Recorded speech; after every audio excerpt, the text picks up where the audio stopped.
मी 7वीच्या वर्गात असताना माझ्या वर्गात गेल्या 6 वर्षांपासून नापास होणारा एकजण होता.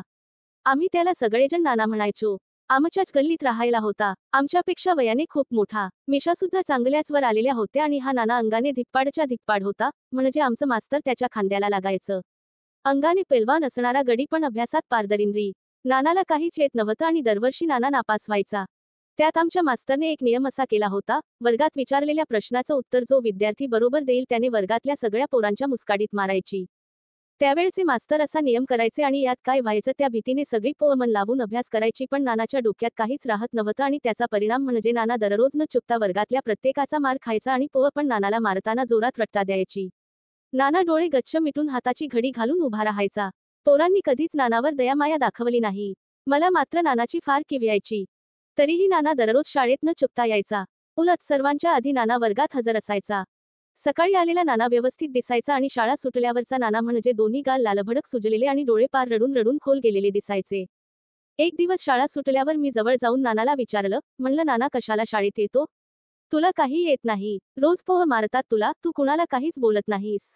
मला कळत नाही एवढं सहन करून सुद्धा तू कधी शाळा चुकवत नाहीस, कशासाठी हे तू करतोस? त्यावर नानाने माझ्या डोक्यावर हात ठेवून केसातून हळूवार बोटे फिरवली. माझ्याकडे पाहत त्याने डोळे गच्च मिटले. डोक्यावरचा हात काढून घेतला आणि नाना तसाच पाठमोरा होऊन झपझप पावले टाकत निघून गेला. मी विचारलेल्या प्रश्नाचं उत्तर नानाने दिलं नाही.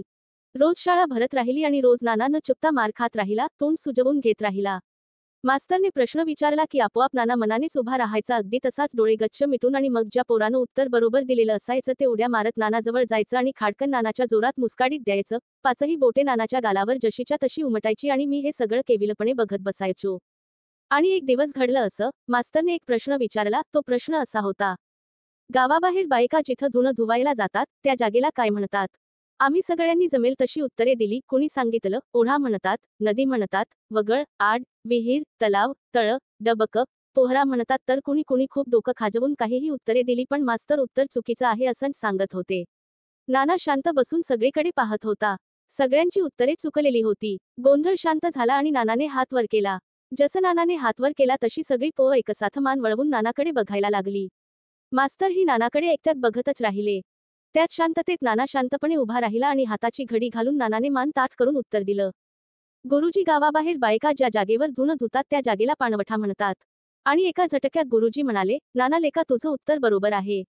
मास्तर जसं उत्तर बरोबर आहे म्हणाले तसा नानाने मोठा दीर्घ श्वास घेतला. वर्गातली सगळी पोरं थरथर कापायला लागली आणि नानाने सगळ्यात आधी वर्गाचं दार लावून दाराची आतली कडी लावली. त्याने कडी लावल्याबरोबर सगळी पोरं मोठ्याने बोंबलायला लागली. मी शांतपणे नानाकडे पाहत होतो. मलाही एक त्याची मुस्काडीत बसणार होतीच, पण मनातून मी खूप आनंदी झालो होतो. नानाचा चेहरा लालबंद झाला होता.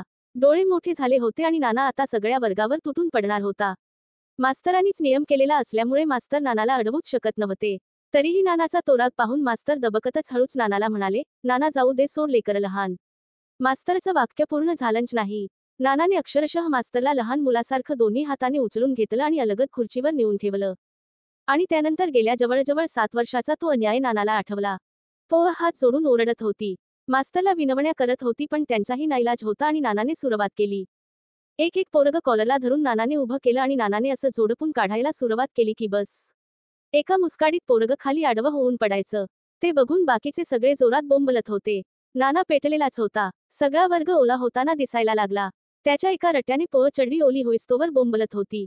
काही पोरं ते बघूनच मारायच्या आधीच लघवी करत होती. वर्गातला कालवा वाढतच राहिला. नानाने जितकं आजवर घेतलं होतं ते व्याजासहित परत केलं.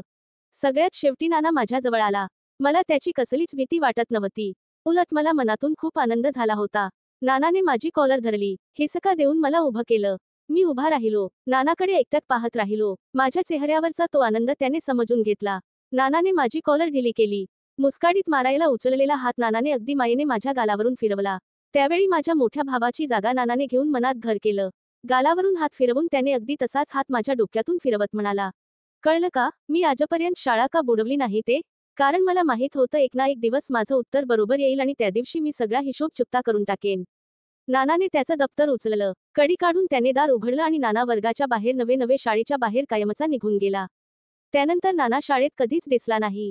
प्रत्येकाचा एक ना एक दिवस येत असतो. नितीन चंदन शिवे.